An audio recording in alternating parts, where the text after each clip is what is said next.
Hello dear English learners, how are you? कैसे हैं आप? आज मैं आपके लिए यहाँ पर एक प्रैक्टिस लेकर आया हूँ रीडिंग के बारे में। आपके सामने स्क्रीन पर यहाँ पर एक स्टोरी, एक पैराग्राफ दिया गया है जो कि इंग्लिश में लिखा है। इस स्टोरी को हमें रीड करना है।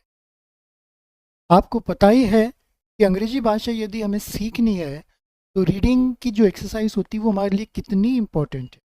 रीडिंग से हमें कई सारे बेनिफिट्स मिलते हैं और सबसे बड़ा बेनिफिट ये है कि इंग्लिश में रीडिंग करते करते हम बहुत जल्दी से और आसानी से अंग्रेजी बोलना सीख सकते हैं, वो भी फ्लुएंसी के साथ में। तो चलिए शुरुआत करते हैं आज की एक्सरसाइज के बारे में। स्क्रीन पर आप देख ही रहे हैं कि मैंने आपके लिए यहाँ पर एक स्टोरी प्लेस की हुई है फॉर रीडिंग प्रैक्टिस। देखिए आपके सामने ये स्टोरी आई है और हर एक लाइन के नीचे मैंने हैंड रिटन में यहाँ पर लिखा भी है कि उसको हम अंग्रेजी में किस तरह से पढ़ेंगे, जो कि हिंदी में लिखा हुआ है। ठीक है, ये पूरी एक स्टोरी है और इसके बाद में आप देखेंगे कि सेकंड वाली जो स्क्रीन है यहाँ पर मैंने लिखा है कि let practice how to read the story in English. यहाँ पर आप देखेंगे कि मैंने उस स्टोरी से हर एक सेंटेंस को यहाँ पर मैंने लिखा है और उस सेंटेंस के नीचे इंग्लिश में उसी सेंटेंस को मैंने, जो हार्ड वर्ड्स होते हैं जिन्हें हम किस तरह से पढ़ सकते हैं, उनको मैंने अलग अलग करके नीचे यहाँ पर लिख कर रखा हुआ है, तो जिससे मैं आपको एक्सप्लेन करूँगा और आपको समझने में काफ़ी आसानी होगी। तो चलिए शुरुआत करते हैं और रीडिंग प्रैक्टिस। चलिए शुरुआत करते हैं। In the desert existed a rose and a cactus. The beautiful rose would take every opportunity to insult the cactus. The other plants tried to defend the cactus, but Rose was too obsessed with its own looks. There was no water during a particular hot summer. The rose started to wither away, but the cactus had become a source of water for sparrows. The rose asked the cactus for water, and the nice cactus readily agreed. तो dear learners, यहाँ पर ये जो paragraph था English में, मैंने आपके लिए कंप्लीट इसको रीड कर लिया है और आप लोग यहाँ पर देख ही रहे हैं कि मैंने आप लोगों के लिए यहाँ पर ये नीचे हिंदी में भी लिखा हुआ है कि आप इसे किस तरह से पढ़ सकते हैं। ठीक है, आप यदि इसे देखना चाहें, हिंदी में पढ़ना चाहें, तो स्क्रीन को आप पॉज करके आप इसके सहारे से आसानी से इस पैराग्राफ को और जल्दी जल्दी आसानी से आप इसको पढ़ सकते हैं। ठीक है, तो आप ये प्रैक्टिस करें। अब इसी वीडियो के पार्ट में हम लोग सेकंड वाली एक्टिविटी को यहाँ पर देखेंगे जो आपके सामने यहाँ पर आ रही है। चलिए, जो पैराग्राफ हमने अभी जस्ट पढ़ा है उसी को हम यहाँ पर हर एक लाइन को अलग अलग करके पढ़ने की कोशिश करेंगे। चलिए देखते हैं क्या लिखा है यहाँ पर। Let's practice how to read the story in English. First line यहाँ पे है हमारे सामने। In the desert existed a rose and a cactus।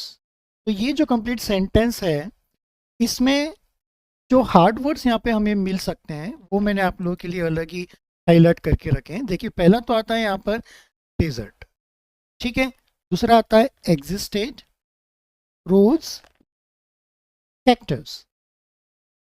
इस सेंटेंस में हम लोग ये चार शब्दों को यहाँ पर किस तरह से पढ़ सकते हैं वो देख सकते हैं। ठीक है, तो डेजर्ट को हम यदि पढ़ने जाए तो मैं यदि इसको डी और ई अलग कर दूं तो ये हो जाता है डे। क्या हो जाता है? ये डे हो जाता है। ठीक है, और एस और ई को यदि मैं इसमें से अलग कर दूं तो ये हो जाएगा स और ये हो जाएगा ट। ठीक है, तो डे, द, अर्ट, D E S C R T. R T को हम यहाँ पे पढ़ेंगे अर्ट। ठीक है, तो डेजर्ट यहाँ पर हम इसको पढ़ सकते हैं, तो ये हमारा एक सेंटेंस हो गया। दूसरा आता है एग्जिस्टेड के बारे में। तो एग्जिस्टेड में से यदि मैं कुछ शब्द अक्षरों को जैसे ई एक्स प्लस आई को भी मैं अलग कर दूं, ई एक्स को हम मानेंगे यहाँ पे एक्स, ठीक है, और इसे मानेंगे हम ई मानेंगे, इसे मानेंगे हम एस टी को स्ट, और इसको मानेंगे हम एड। तो किस तरह से हो गया ये एग्जिस्टेड, एग्जिस्टेड। ठीक है, चलिए सेकंड हम देख लेते हैं रोज के बारे में।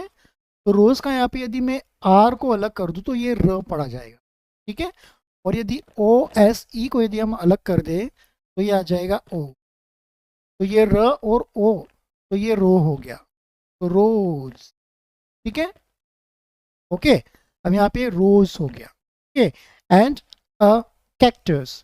अब यहाँ पे यदि हम सी ए को यदि अलग कर ले तो ये हो जाएगा क्या, क्योंकि हमें पता है कि ए का जो साउंड होता है वो ए होता है, और सी का जो साउंड होता है वो स और क होता है, ठीक है। तो हम यहाँ पे इसको क पढ़ेंगे तो ये आ जाएगा क्या, ठीक है। अब यहाँ पे आ जाएगा ये सी और टी है तो इसको पढ़ेंगे ट, आधा क और ट, तो ट हो जाएगा। और इसे हम पढ़ेंगे अस, यूएस को हम जनरली अस पढ़ते हैं, तो कैट अस, ठीक है, तो ये इसका मीनिंग यहाँ पर हो गया। इसी तरह से अब हम सेकेंड वाला जो सेंटेंस है उसे हम यहाँ पर अब देख लेते हैं। The beautiful rose would take every opportunity to insult the cactus. अब यहाँ पर जो इस सेंटेंस में जो हार्ड वर्ड्स यहाँ पे हो सकते हैं पढ़ने के हिसाब से, देखिए मैं बेसिक लेवल से आपको पढ़ाना सिखा रहा हूँ, ज़रूरी नहीं है कि जो मैं आपको ये बता रहा हूँ, जैसे ब्यूटीफुल है तो ब्यूटीफुल तो आप पढ़ सकते हैं, लेकिन कई ऐसे लर्नर्स हैं जो बेसिक लेवल से भी स्टार्ट कर रहे हैं, तो ये बेसिक टू एडवांस लेवल है, इसमें कोई बेसिक इंटरमीडिएट या एडवांस वाला नहीं है, सभी के लिए कॉमन है, ठीक है। आपको यदि आता है तो वेल एंड गुड, अच्छी बात है, लेकिन जिन बच्चों को, जिन लर्नर्स को नहीं पता है, ठीक है, उनके लिए ये चीज़ काफ़ी फ़ायदेमंद हो सकती है। और आप भी वैसे कोशिश करें, प्रैक्टिस यहाँ पर आप मेरे साथ फॉलो करें, हो सकता है कि आपके लिए भी कुछ ऐसा यहाँ पे इंफॉर्मेशन आ जाए जो आपके नॉलेज को इम्प्रूव कर सके। तो चलिए देख लेते हैं। यहाँ पे एक आ गया यहाँ पे ब्यूटीफुल, रोज़ हमने इसके पहले भी देखा, वुड आ जाएगा, ठीक है, एवरी हम यहाँ पर ले लेते हैं, अपॉर्चुनिटी ये एक शब्द ले लेते हैं इंग्लिश का, इंसल्ट, कैक्टस, कैक्टस हमने इसके पहले भी कर दिया है, ठीक है, तो हम यहाँ पर अब कैक्टस को नहीं करेंगे, रोज को नहीं करेंगे। अब यहाँ पर हम देख लेते हैं फर्स्ट वाला ब्यूटीफुल। तो ब्यूटीफुल में से यदि मैं सबसे पहले यहाँ पे बी ई ए, ठीक है, इसको लूँ तो हम इसको बी पढ़ेंगे, ठीक है, और इसको हम पढ़ेंगे यू, तो ये दोनों को मिला के हो गया ब्यू हो गया, ठीक है। टी आई का मतलब होता है टी, और ये एफ यू एल का मतलब होता है फुल, तो हमारा वही आ गया, तो ब्यूटीफुल हम इसे पढ़ेंगे B E A, B plus U, U हो गया, तो ब्यू हम इसे पढ़ेंगे टी आई साथ में आ गया, फुल, तो ब्यूटीफुल हो गया, ठीक है। रोज, रोज तो हम ऑलरेडी पढ़ चुके हैं। फुल्ट, फुल्ट में हम यहाँ पे डब्ल्यू को यदि सबसे पहले हम अलग कर लें तो डब्ल्यू का जो प्रोनाउंस, जो फोनिक साउंड होता है वो होता है व या व, ठीक है, तो हम जनरली इसे व के रूप में ही यूज़ करते हैं। और ये जो एक ब्लेंड यहाँ पर आ रहा है ओ यू एल डी, ठीक है, तो इसे हम पढ़ेंगे उल्ड, ठीक है, उल्ड। आपने देखा होगा कि यहाँ पे सी यदि लगा दो तो कुल्ड भी हो जाता है, ठीक है, S H O U L D, तो ये शुल्ड हो गया ये, ठीक है, ये उल्ड, ये भी उल्ड, ये भी उल्ड, सी कुल्ड हो गया, श लग गया तो शुल्ड हो गया। तो इसी तरह से हम यहाँ पर यदि डब्ल्यू यानी व लगा देंगे और ये उल्ड लगा देंगे तो ये हो जाएगा बुल्ड, ठीक है, क्या हो जाएगा बुल्ड, W O U L D, हम इसे बुल्ड पढ़ेंगे, ठीक है। अब नेक्स्ट वाला देख लेते हैं एवरी। एवरी में से यदि मैं यहाँ पर ई को अलग कर लूँ तो ये हो जाएगा अपना ई, ठीक है, पी ई, तो इसका मतलब क्या हो जाएगा, पे हो जाएगा, ठीक है, और यहाँ पर आ जाएगा ये री, तो इसका क्या मतलब हो जाएगा, सीधा सीधा एवरी, तो हम इसे यही पढ़ेंगे एवरी, ठीक है। चलिए और आगे वाला देख लेते हैं, अपॉर्चुनिटी। अपॉर्चुनिटी जो शब्द बना है ये O double P O R T U N I T Y, इनको मिलकर यहाँ पर बना हुआ है, ठीक है। तो इन ये जो स्पेलिंग्स हैं इसमें से यदि मैं ओ को सबसे पहले अलग कर लूँ तो ये जाहिर सी बात है हम इसको किस तरह से फोनिक साउंड करते हैं, ओ का ओ ही होगा, ठीक है। अब यहाँ पे डबल पी ओ आ रहा है, ठीक है, तो यहाँ पे आ जाएगा पो, डबल पी ओ पो, ठीक है, तो ओ पो, तो यहाँ पर आ जाएगा अपना ओप्पो, ठीक है। अब यहाँ पर आ जाएगा आर ओ टी, तो र और ट, र आधा और ट, रट, तो हम इसे जल्दी में कैसे पढ़ेंगे, अर्ट, ठीक है, इस तरह से हम इसे पढ़ेंगे। और ये आ जाएगा unity, U N I T Y, ठीक है, इसे हम पढ़ेंगे यूनिटी, क्योंकि इसकी एक अलग स्पेलिंग भी होती है यूनिटी, तो हम इसको उसी तरह से पढ़ेंगे अपॉर्चुनिटी, अपॉर्चुनिटी, आप इसे पढ़ें अपॉर्चुनिटी तो आप इसे पढ़ सकते हैं अपॉर्चुनिटी, ठीक है, इस तरह से हम इसको पढ़ सकते हैं। चलिए अब हम देख लेते हैं यहाँ पे नेक्स्ट वाला, इंसल्ट, INSULT। अब ये स्पेलिंग में से यदि इनको अलग कर दे तो ये हो गया इन, और ये तो हो जाएगा सल्ट, ठीक है। यदि अलग से आएगा तो इसे हम सुल्ट भी पढ़ सकते हैं, बट ये इनके साथ में आया है तो इंसल्ट हो जाएगा ये, ठीक है। कैक्टस को हम ऑलरेडी देख चुके हैं तो इसे अभी हम छोड़ देते हैं। नेक्स्ट वाली लाइन पर आ जाते हैं, The other plants tried to defend the cactus, but the rose was too obvious with its own looks. अब ये जो कंप्लीट सेंटेंस है इसमें, अब ये जो यहाँ पर दिया गया सेंटेंस है इसके हार्ड वर्ड्स हम बेसिक क्या क्या हो सकते हैं वो देख लेते हैं। मैंने आप लोगों के यहाँ पे ऑलरेडी हाईलाइट किया है येलो से, देखिए, तो आ जाएगा other plants tried defend cactus, already हम कर चुके हैं कैक्टस को तो इसे छोड़ देंगे, बट रोज, रोज को भी हमने ऑलरेडी कर चुके हैं, वॉज, ठीक है। ओबेस्ड, ओबेस्ड को हम यहाँ पे लेंगे विथ ओन और लुक्स के बारे में यहाँ पे। चलिए फर्स्ट वाला देखते हैं, ऑदर। अब यहाँ पे देखिए, अब मैंने OTHER अदर, ये जो शब्द है इंग्लिश का, इसमें से यदि मैं ओ को अलग निकालूं तो ये हो जाएगा ओ, ठीक है। और उतना इसे हम THE को हम द पढ़ते हैं और इसे हम यहाँ पर पढ़ेंगे र, तो ऑदर, ठीक है, तो ऑदर। अब प्लांट्स में देख लेते हैं, PLANTS, तो प्लांट में से यदि मैं P और L को अलग कर लूँ इस प्लांट को तो ये हो जाएगा प्ल, ठीक है। और यहाँ पे आ जाएगा ये ए है तो इसका जो साउंड हम यूज करते हैं क्या करते हैं ए, तो ये क्या हो जाएगा प्ला, ठीक है, दोनों को मिला के हो जाएगा प्ला।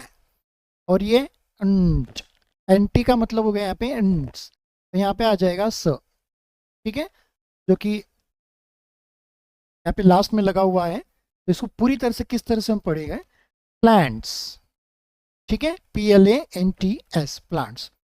अब ट्राइड को देख लेते हैं, तो यहाँ पे ट्राइड TRIED, ये जो स्पेलिंग है इसमें से यदि मैं TR को अलग कर लूँ तो यहाँ पे आ जाएगा इसका ट्र, ठीक है। और ये जो है यहाँ पर ई है, ठीक है, तो यहाँ पे क्या हो जाएगा ट्राई, ट्राई, ठीक है, ट्र TR प्लस आई को यदि मैं यहाँ पे करूँ ट्र और ई को तो ट्राई हो जाएगा। और यहाँ पे आ जाएगा ए, ट्राइड, ठीक है, एड यहाँ पे आ जाएगा इसका, तो ट्राइड हो गया, यहाँ पर पढ़ने में आ रहा है ट्राइड, ठीक है। अब डिफेंड को पढ़ लेते हैं, DEFEND। अब ये जो स्पेलिंग है इंग्लिश की, यदि मैं इसमें से डी और ई को अलग कर लूँ तो हम इसे ए भी कर सकते हैं या डी भी कर सकते हैं, ठीक है। अब साथ में यदि मैं यहाँ पे करूँ F और E तो ये हो जाएगा पे, और यहाँ पे आ जाएगा एन और डी लास्ट में लगाए यहाँ पे, तो एंड हो जाएगा। ठीक है, डिफेंड, तो यहाँ पर आ जाएगा डिफेंड या डिफेंड, आप इसे पढ़ सकते हैं, लेकिन डिफेंड जनरली हम डी का यूज करते हैं स्पेलिंग में, डी को हम प्रोनाउंस करते हैं, तो डिफेंड आप ज़्यादा यूज करके इसे पढ़ सकते हैं। आप डिफेंड भी आप इसको पढ़ सकते हैं, कोई दिक्कत नहीं है। ठीक है, लेकिन डिफेंड ज़्यादा सूट होगा यहाँ। आगे देख लेते हैं, कैक्टस हम लोगों ने कर चुके हैं। बट, बट में से बी यदि मैं अलग कर लूँ तो ये हो जाएगा ब, और ये हो जाएगा यू और टी यानी बट, तो अट हो गया, तो ब प्लस अट, बट। द रोज वाज, ठीक है, वाज। अब यदि मैं यहाँ पे कर लूँ, ये एज हो गया, ठीक है, एज, और ये हम इसे पढ़ेंगे व के साथ में, तो व डब्ल्यू के साथ में ए यदि आ गया है तो वह हो गया ये, ठीक है, वैज, तो हम इसे पढ़ेंगे वैज। ठीक है, इस पूरे को हम पढ़ेंगे वैज। अब आगे देख लेते हैं यहाँ पर ओबेस, O B obsess, sorry O B obsessed हम इसे पढ़ेंगे, sorry obsessed, O B S E double S E D. ठीक है, तो ओ बी यदि मैं स्पेलिंग में से ओ और बी को अलग कर लूँ तो ये आ जाएगा ऑ, ऑब। ठीक है, इसको हम पढ़ेंगे एस ई डबल एस को एस पढ़ेंगे, और इसे हम पढ़ेंगे एज। ठीक है, तो इसको किस तरह से पूरी तरह से हम पढ़ सकते हैं, ऑब्सेस्ड। अब नेक्स्ट वाला देख लेते हैं विथ, विथ में से हम यहाँ पे कर लेंगे वो को अलग कर लेंगे, डब्ल्यू का साउंड हम यहाँ पे वो लगाएंगे, और ये आ जाएगा इट। ठीक है, तो ये टोटल मिला के क्या हो जाएगा, विथ हो गया, it's own, O W N, own की स्पेलिंग में से यदि मैं ओ को अलग कर लूँ तो ये हो जाएगा ओ। ठीक है, और ये आ जाएगा न, डब्ल्यू का साउंड यहाँ पे जो हो जाएगा वो साइलेंट हो जाएगा, तो ओन हो जाएगा यहाँ। ठीक है, ओन। लुक्स, एल को यदि मैं कर लूँ तो एल का साउंड हम जनरली ल लेते हैं, डबल ओ आ गया तो यहाँ पर क्या आ जाएगा, ऊ, तो ये ल के साथ में यदि ऊ की मात्रा लग गई तो ये हो गया। अभी आ जाएगा क और स यानी कक्स, तो ये इस तरह से आ जाएगा लुक्स। ठीक है, तो ये इस तरह से आ गया लुक्स। चलिए नेक्स्ट सेंटेंस को देख लेते हैं।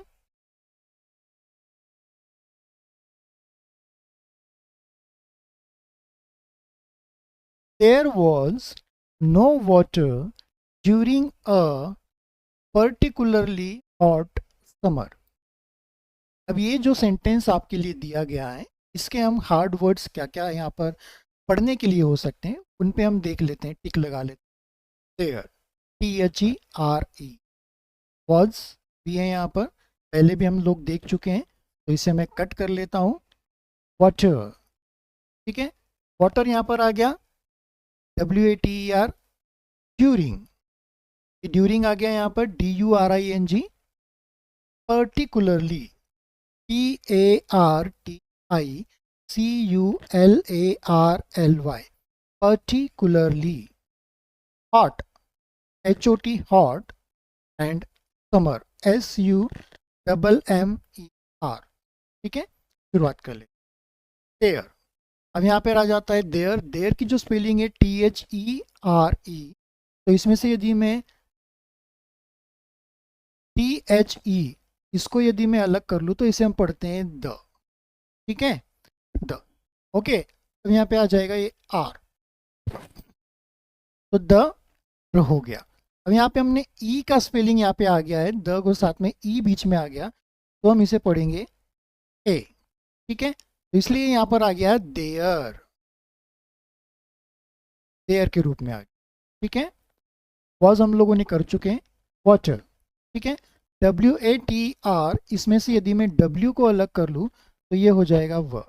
ठीक है, और बाद में यदि मैं A और T को इसमें से अलग करूँ तो ये एट हो जाएगा, एट, और ये आ जाएगा अर, तो ये कैसे हो जाएगा, वैटर, वैटर। ठीक है, तो हम जनरली से कैसे पढ़ेंगे, इंग्लिश में वाटर या वैटर। जो प्रॉपर अंग्रेजी होती है, जिस तरह से जो अमेरिकन इंग्लिश में या ऑस्ट्रेलियन इंग्लिश में, ठीक है, या ब्रिटिश इंग्लिश में जनरली जिस तरह से प्रोनाउंस करते हैं, वो अलग पार्ट हो गया। हम इंडिया में किस तरह से बोलते हैं उसको हम यहाँ पर देख रहे हैं, हम एक्सेंट पे अभी नहीं जा रहे हैं, ठीक है। तो आप यहाँ पर देखिए कि हम इसे वाटर के रूप में पढ़ते हैं, ठीक है, वाटर। अब आ जाता है ड्यूरिंग, DURING। अब ये जो स्पेलिंग है, इसमें से ड का जो साउंड, डी का जो साउंड होता है वो ड भी होता है और ड भी होता है, ठीक है। अब ये जो आता है ये यू आता है, ठीक है। तो द अ या ड अ, ये अपन इसको पढ़ सकते हैं, लेकिन ड डी के बाद में ये एक वोवेल्स लगा है, तो इसलिए यहाँ पर इसे पढ़ेंगे क्यू, पढ़ेंगे हम इसे क्यू, ठीक है। और ये आ जाएगा RING, हमें पता है RING यानी क्या होता है, रिंग होता है, तो ड्यूरिंग, हम इसे यहाँ पर पढ़ेंगे ड्यूरिंग के रूप में इसे पढ़ेंगे, ठीक है। पर्टिकुलरली, अब नेक्स्ट जो शब्द है PARTICULARLY।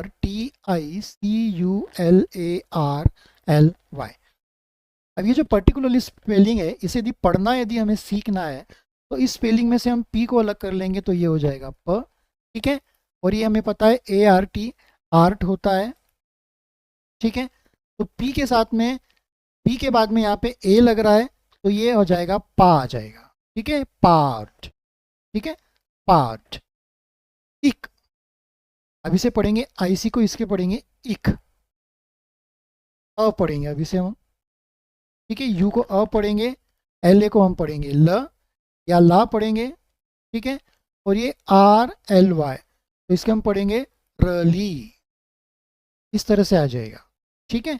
अब हम इसे एक प्रॉपर रूप में पिरो लेते हैं, तो PART जो मैंने आपको बताया, तो पार्ट हो गया, ठीक है। टी के बाद में आई का यहाँ पे आ गया, यूज हो गया, तो पार्टी हम इसे पढ़ेंगे पार्टी, ठीक है। और सी को यदि हम यू के साथ में कर लेंगे तो ये क्यू हो जाएगा, पार्टी क्यू ल ली। तो इसको हम किस तरह से पढ़ेंगे, पार्टी क्यू लर ली, पार्टी क्यू ल र, हम इस तरह से इसको पढ़ने की कोशिश करें। हॉट, HOT, हॉट में से यदि मैं H को अलग कर लूँ तो ये ह हो गया, और OT क्या होता है, ये ओ होता है, ठीक है। तो H के साथ में बाद में यहाँ पे ये जो वॉवेल से O लगा है, ठीक है, तो ये हो गया, होट। हम इसे होट भी पढ़ेंगे, होट भी पढ़ सकते हैं, या आप इसे हॉट भी पढ़ सकते हैं, ठीक है। समर, SUMMER, समर में से यदि मैं S को जो हम पढ़ेंगे स पढ़ेंगे, इसको हम पढ़ेंगे अ, ठीक है। M को म पढ़ेंगे और, इसे पढ़ेंगे और, तो स अ यानी क्या हो गया, स म र, तो ये क्या हो जाएगा यहाँ पे, समर, ठीक है। ये पूरा का पूरा क्या हो गया, समर हो गया। अब आप सोच रहे होंगे कि S के बाद में यहाँ पर U आ गया है, तो सु क्यों नहीं हो गया। तो जनरली जब हम अंग्रेजी भाषा को पढ़ते हैं तो कई बार ऐसे ऐसे शब्द यहाँ पर आते हैं जो हम उस तरह से उसको नहीं पढ़ सकते। ये मैं आपको सिखाने के हिसाब से करवा रहा हूँ, ज़रूरी नहीं कि आप ही करें, लेकिन हाँ, जिस तरह से मैं सिखा रहा हूँ इस तरह से आप काफ़ी आसानी से अंग्रेजी भाषा को पढ़ना सीख सकते हैं। एक बार आप पढ़ना सीख जाएंगे तो आप ऑटोमेटिकली उसको समर पढ़ेंगे, न कि सुमर पढ़ेंगे, ठीक है। फॉर एग्जाम्पल मैं यदि आपको बताऊँ कि ये जो होता है यहाँ पे स्पेलिंग लिख रहा हूँ मैं यहाँ पे, इसको देखिए क्या है ये, NATURE, तो ये हो गया नेचर, ठीक है। अब मैं यदि बोलूँ कि NA का मतलब होता है ना, और TU आ गया तो ये टू हो गया, और RE का मतलब क्या होता है, रे हो गया, तो क्या ये नाटूरे हो गया, नहीं, ये नाटूरे नहीं हो गया, ठीक है। इसे हम नेचर ही पढ़ेंगे, ठीक है। तो इस तरह से अंग्रेजी भाषा में कई बार ऐसे ऐसे शब्द आते हैं जो हम हिंदी के रूप में यदि उन्हें सीखने जाए तो उनका जो प्रोनाउंसिएशन होता है वो अलग होता है, कि आप इस तरह से उसको प्रोनाउंस करेंगे तो सामने वाला कुछ और ही उसका मतलब लेंगे, ठीक है। चलिए, तो ये मैंने आपको समझाने के हिसाब से बताया है, तो ये समर आ गया है यहाँ पर, ठीक है। अब हम देख लेते हैं नेक्स्ट वाला सेंटेंस किस तरह से हम इसे कर सकते। The rose started to wither away. ये जो सेंटेंस यहाँ पर दिया गया है, इसमें हम देख लेते हैं क्या क्या हमें पढ़ने में टफ लग सकते हैं। रोज हम ऑलरेडी कर चुके हैं, रोज को। स्टार्टेड, ठीक है, इसे हम देखेंगे विदर अवे। इस सेंटेंस में 3 शब्द हैं। फर्स्ट वाला देखते हैं स्टार्टेड, START। तो इस वाली स्पेलिंग में से मैं यदि S और T को यदि बाहर निकाल लूँ तो ये हो जाएगा स्ट, ठीक है। अब यहाँ पे ये ए है, तो ए का जो प्रोनाउंसिएशन हम अंग्रेजी में करते हैं वो ए करते हैं, ठीक है। तो इसे हम पढ़ेंगे ST के बाद में यदि हम ए को लगा देंगे जो कि वोवेल्स आता है यहाँ पे, तो स्टै हो जाएगा, ठीक है। या स्टै भी हो सकता है या स्टा भी हो सकता है, ठीक है। और यहाँ पे RT आ गया तो र और ट हो गया यहाँ पे, और ये आ गया एड, तो ये किस तरह से हो जाएगा स्टार्टेड, ठीक है। ST स्ट, और ए आ गया तो स्टा हो गया, RT आ गया तो स्टार्ट बन गया, ये साथ में ED लगा दिया तो स्टार्टेड हो गया ये, ठीक है। अब नेक्स्ट वाला देख लेते हैं विदर, WITHER। ये जो स्पेलिंग है इसमें से मैं W को यदि अलग कर लूँ, ठीक है, तो हम इसे करेंगे व पढ़ेंगे। ये प्लस आई आ गया तो इसे हम पढ़ेंगे ई पढ़ेंगे। तो ये व के साथ में यदि हम W के साथ में यदि हम आई को लगा देंगे जो कि एक वोवेल आ गया, तो ये आ जाएगा, क्या हो जाएगा पी, ठीक है। इसे हम तो समझ में आता है कि इसे द पढ़ेंगे और इसे आर पढ़ेंगे। तो ये किस तरह से हो गया ये विदर, ठीक है। WITHER विदर, अ वे, AWAY, ठीक है। इस स्पेलिंग में से मैं अ को अलग कर लेता हूं तो ये अ का अ ही रहेगा, ठीक है। इसका एक जो प्रोनाउंस होता है यानी इसका जो फोनिक साउंड होता है वो होता है ए होता है, ठीक है। और इसका जाएगा WAY, ठीक है। W को यदि मैं यहाँ पर करूँ तो वो आ जाएगा यदि अलग करना चाहे तो, और ये ए और वाई क्या होता है ए, ठीक है। तो हम इसे यदि पढ़ेंगे अ पढ़ेंगे, इसे व पढ़ेंगे और वे पढ़ेंगे, ठीक है। अ वे, तो ये आ जाएगा वे और ये आ जाएगा तो ये पूरा का पूरा आ जाएगा अवे। नेक्स्ट वाला सेंटेंस हम देख लेते हैं, but the cactus had become a source of water for sparrows. दिए गए सेंटेंस में हमारे लिए क्या क्या ऐसे शब्द दिए गए हैं अंग्रेजी के जो एक बेसिक लर्नर्स को पढ़ने में दिक्कतें हो सकती हैं। वो है यहाँ पर बट, कैक्टस, पहले भी हमने कैक्टस को समझ चुके हैं तो हम यहाँ पर नहीं करेंगे। बिकम, इसे हम देख लेंगे सोर्स, ठीक है। वाटर, वाटर हमने पहले भी कर चुके हैं तो अभी इसे नहीं करेंगे। फॉर को हम यहाँ पे ले लेते हैं, ठीक है। स्पैरोज, ठीक है। तो ये कुछ hard words for the readings इस सेंटेंस में हो सकते हैं, ठीक है। चलिए देख लेते हैं इसको किस तरह से हम पढ़ सकते हैं, इसको अलग अलग किस तरह से करें। पहले देख लेते हैं बट, BUT बट। इसमें से यदि मैं बी को अलग कर लूँ तो ये हो जाएगा ब, और ये UT का मतलब हो जाएगा अट। जाहिर सी बात है, तो ये क्या हो गया बट। इसे बुट नहीं पढ़ेंगे हम, ठीक है, इसे हम बट पढ़ेंगे, ठीक है। वरना आप कहेंगे कि सर बी के साथ में यू आ गया तो बू हो गया या ब्यू हो गया, तो वैसा नहीं होता है, हम इसे बट ही पढ़ेंगे, ठीक है। Become, BECOME। तो इसमें से यदि मैं बी को और ई को अलग कर लूँ तो ये आ जाएगा, पूरा बन जाएगा बी फॉर ब, हम यहाँ पे ले लेंगे, ये ई आ गया तो बी और ई को दोनों को मिला के ये बी हो गया। और COME हम इसे पढ़ते हैं कम, कम इसमें आता है तो ये क्या आ जाएगा बिकम, पूरा का पूरा क्या आ जाएगा बिकम। सोर्स, SOURCE, ठीक है। अब यदि मैं इसमें से सोर्स में से एस को अलग कर लूँ तो हम इसका जो साउंड निकालते हैं वो स निकालते हैं, ठीक है। और ये आ जाएगा OURCE, ऑर्स, इसे पढ़ेंगे ऑर्स, जिस तरह से कोर्स, COUR, ठीक है। चलिए नेक्स्ट वाला आप देख लेते हैं, सोर्स, SOURC। दी गई जो स्पेलिंग है, जो सेंटेंस है, सॉरी जो शब्द है यहाँ पर सोर्स, इसमें से मैं यदि एस को अलग कर लूँ तो ये आ जाएगा स आ जाएगा, और यदि मैं OURCE को कर लूँ तो ये आ जाएगा और। तो जाहिर सी बात है एस के बाद में यदि मैं ओ को लगा दूंगा तो ये हो जाएगा सो, ठीक है, और ये आ जाएगा अर्स, तो ये हो जाएगा source of water for. Fork में इसमें यदि एफ को अलग कर दूं तो ये एफ हो गया, और ये हो जाएगा और, तो ये हो जाएगा फ के साथ में यदि ओ को लगा दूं तो फो हो जाएगा, तो ये हो जाएगा आर, तो फॉर या फॉर एक ही हो गया ये तो, ठीक है।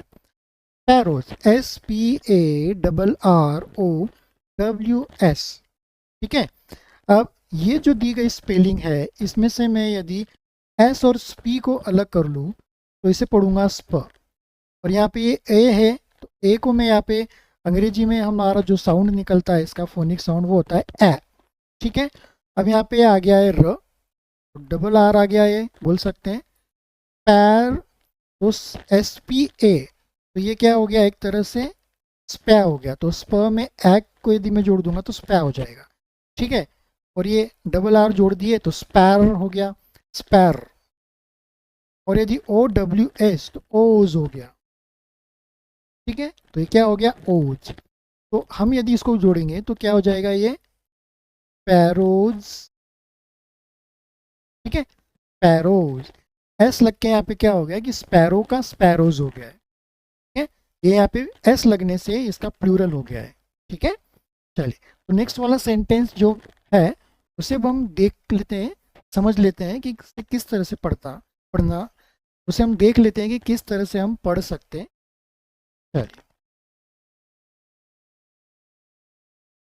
The rose asks the cactus for water and the nice cactus readily agreed. अब दिए गए सेंटेंस में जो हमारे लिए टफ स्पेलिंग्स और रीडिंग शब्द जो हो सकते हैं वो क्या क्या हो सकते हैं, रोज ये हो गया, इसको हमने पहले भी कर चुके हैं। आस्क, ठीक है, द कैक्टस, कैक्टस हमने पहले भी कर लिया है तो इसे अब हम यहाँ से अब नहीं करेंगे। वाटर को हमने पहले ही देख चुके हैं, and nice, NIC nice, cactus फिर से यहाँ पे आ गया है तो इसे हम नहीं लेंगे। रेडिली, इसे हम देखेंगे अग्रीड, इसे हम देखेंगे। तो चलिए शुरू में देख लेते हैं हम यहाँ पे आस, ASKED। तो हमें पता है अंग्रेजी में हम जब इसे पढ़ते हैं ASK तो इसे पढ़ते हैं आस, ठीक है। और ये तो हमें पता है ED, तो हम इसे पढ़ेंगे एड, ED लगने से क्या हो गया, ये भूतकाल का रूप लग जाता है, हमें ये पता है, तो हम इसे पढ़ेंगे आस्क, इसे आस्केड नहीं पढ़ेंगे, ठीक है, हम इसे आस्क पढ़ेंगे। ये जो ED है लास्ट वाला, इसे हम जो इसका है साइलेंस प्रोनाउंसिएशन करेंगे, तो इसे पढ़ेंगे आस्क्ड, ठीक है। वाटर एंड नाइस, ठीक है, नाइस NICE, ये जो यहाँ पे स्पेलिंग दी गई है इसमें से यदि मैं N को निकाल लूँ बाहर तो ये आ जाएगा न हो गया, ठीक है। अब ये जो बन गया यहाँ पे आ इस, आइस, ठीक है, ICE, आइस हम पढ़ते हैं, तो न में आ की मात्रा लग गई तो क्या हो गया, ये नाइस, ठीक है, नाइस, ओके। तो यहाँ पर हमारा ये आ गया नाइस कैक्टस रेडिली, ठीक है, READILY। अब इसमें से मैं यदि R को अलग कर लूँ तो ये हो जाएगा र, और यहाँ पे ये E को जब हम करेंगे तो इसे हम कैसे पढ़ेंगे, ए पढ़ेंगे, ठीक है, और इसे हम क्या पढ़ेंगे, ए पढ़ेंगे। तो जब ये E और ए साथ में आता है तो ये बन जाता है ई बन जाता है, ठीक है।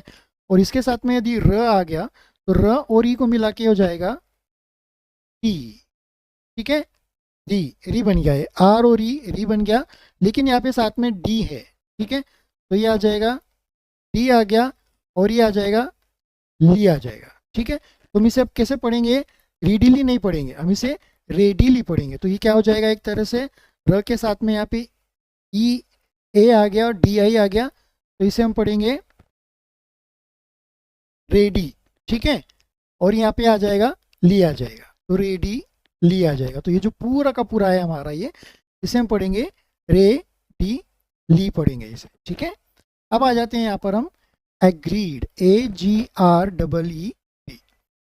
अब हम इसमें से देख लेते हैं कि हम इसमें से अलग क्या क्या कर सकते हैं। AGR, ठीक है। तो यहाँ पे आ जाएगा एग,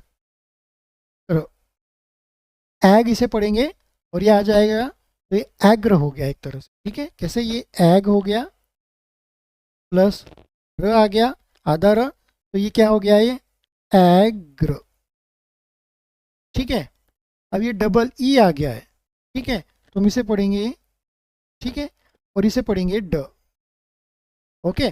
तो इसके साथ में एग्र के साथ में यदि मैंने ई लगा दिया तो ये हो गया एग्री, ठीक है। और ये ड को हम ऐसे कैसे जोड़ देते हैं, तो ये पढ़ेंगे एग्रीड।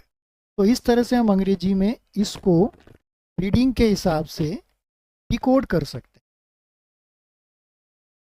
तो यहाँ पर डियर लर्नर्स, मैंने आपके लिए रीडिंग की एक्सरसाइज को कंप्लीट किया है। आई होप कि आपको आज की एक्सरसाइज से बहुत कुछ नया सीखने को मिला होगा, समझने को मिला होगा, और आप लोगों को जो ब्लेंडिंग्स होती हैं अक्षरों की, वो यहाँ पर समझ में आई होगी कि कैसे कैसे हम अलग अलग जो स्पेलिंग दी गई होती है उनमें से जो लेटर्स होते हैं, अक्षर होते हैं, उनको अलग अलग करके किस तरह से उनका जो साउंड होता है, जो फोनिक साउंड होता है, जो ब्लेंड्स होता है, ठीक है, उनको हम अलग कर करके किस तरह से हम उसको एक तरह से परफेक्ट रीडिंग में उसको कर सकते हैं। देखिए, जब आप स्टार्टिंग में बेसिक लेवल पे या इंटरमीडिएट लेवल पे होते हैं, या खास करके जब बेसिक लेवल पे होते हैं, तो आपको इसी तरह से सीखना चाहिए। और इसी तरह से जब आप सीखते हैं तो धीरे धीरे फिर आपकी जो रीडिंग होती है वो काफ़ी हद तक अच्छी हो जाती है। कई बार ऐसे कई लोगों को मैंने देखा है जो अच्छे खासे पढ़े लिखे होते हैं, ठीक है, कॉलेज लेवल तक के बच्चे हैं, यहाँ इवन कि वो कॉलेज के बाद में जॉब भी कर रहे हैं, अच्छी अच्छी कंपनियों में जॉब कर रहे हैं, लेकिन उन्हें अंग्रेजी को ठीक से पढ़ना नहीं आता। तो वो क्यों नहीं पढ़ना आता है, तो क्योंकि बिकॉज की उनकी जो रीडिंग प्रैक्टिस है वो कमज़ोर होती है, शुरू से उन्होंने इस पर ध्यान नहीं दिया है, इस वजह से वो अंग्रेजी भाषा को ठीक से पढ़ नहीं पाते हैं। यहाँ पे जो टेक्निक मैंने आपको दी है, इस तरह से यदि आपको अंग्रेजी भाषा को सीखना हो, पढ़ने के लिए जो सीखने का एक जो टेक्निक मैंने आपको यहाँ पर बताया है, इसे यदि आप फॉलो करेंगे तो आप काफ़ी हद तक बहुत जल्दी आप अंग्रेजी भाषा को रीडिंग करना सीख जाएंगे। पर आप रीड कर लो तो बाकी की अंग्रेजी धीरे धीरे बोलना भी सीख जाओगे, समझना भी सीख जाओगे, राइटिंग भी सीख जाओगे, ठीक है। तो रीडिंग से काफ़ी हद तक हमारा प्रैक्टिस कंप्लीट होता है, अंग्रेजी भाषा हम जल्दी सीख सकते हैं। तो फ्रेंड्स, आप यहाँ पर इसी तरह से अंग्रेजी भाषा सीखिए। बहुत जल्दी मैं नए वीडियो के साथ आपके साथ फिर से नए वीडियो को लेकर आऊँगा। और हाँ, यदि अभी तक आपने मेरे इस यूट्यूब चैनल को सब्सक्राइब नहीं किया है तो आप मेरे इस यूट्यूब चैनल को अभी सब्सक्राइब करें और बेल आइकन के बटन को ज़रूर दबाएं। बटन आपको इसलिए दबाना है बेल आइकन का, क्योंकि मैं हर बार नए नए वीडियोस आपके लिए बनाता हूँ, और आप मेरे चैनल को जब सब्सक्राइब करोगे और यदि आपने बेल आइकन बटन नहीं दबाया होगा, तो जब भी मैं कोई नया वीडियो अपलोड करूँगा अंग्रेजी सीखने के बारे में, तो वो वीडियो के नोटिफिकेशन आपको नहीं मिलेंगे, आप नहीं जान पाएंगे कि मेरे चैनल पे मैंने कोई नया ट्यूटोरियल या नया कोई लेक्चर अपलोड किया है, ठीक है। उससे आप अछूते रह जाओगे, वंचित रह जाओगे। तो यदि आप चाहते हैं कि नोटिफिकेशंस मिलता रहे, आप मेरे यूट्यूब चैनल से अंग्रेजी सीख पाएँ, और यदि आपको अच्छा लग रहा हो मेरे इस यूट्यूब चैनल से अंग्रेजी सीखना, तो मुझे कमेंट करके बताइए, ठीक है। आप मेरे इस वीडियो को लाइक करें, अपने दोस्तों को, रिलेटिव्स को यदि आप शेयर कर सकें जो अंग्रेजी सीखना चाहते हैं, हो सकता है ये वीडियो उनके भी काम आए, ठीक है। तो फ्रेंड्स, तो डियर लर्नर्स, मैं यहीं पर आज का ये जो टॉपिक है स्टॉप करता हूँ। आशा करता हूँ आज का वीडियो आपको पसंद आया होगा, और जिन लर्नर्स ने मेरे यूट्यूब चैनल को सब्सक्राइब कर रखा है, उनका तहे दिल से बहुत बहुत धन्यवाद। आप मेरे यूट्यूब चैनल पर बने रहिए। आपका सपोर्ट बहुत ज़रूरी है मेरे लिए। बहुत जल्दी मिलेंगे नई वीडियो के साथ में, तब तक के लिए आप अपना ध्यान रखिए। Keep learning, stay healthy. Good bye.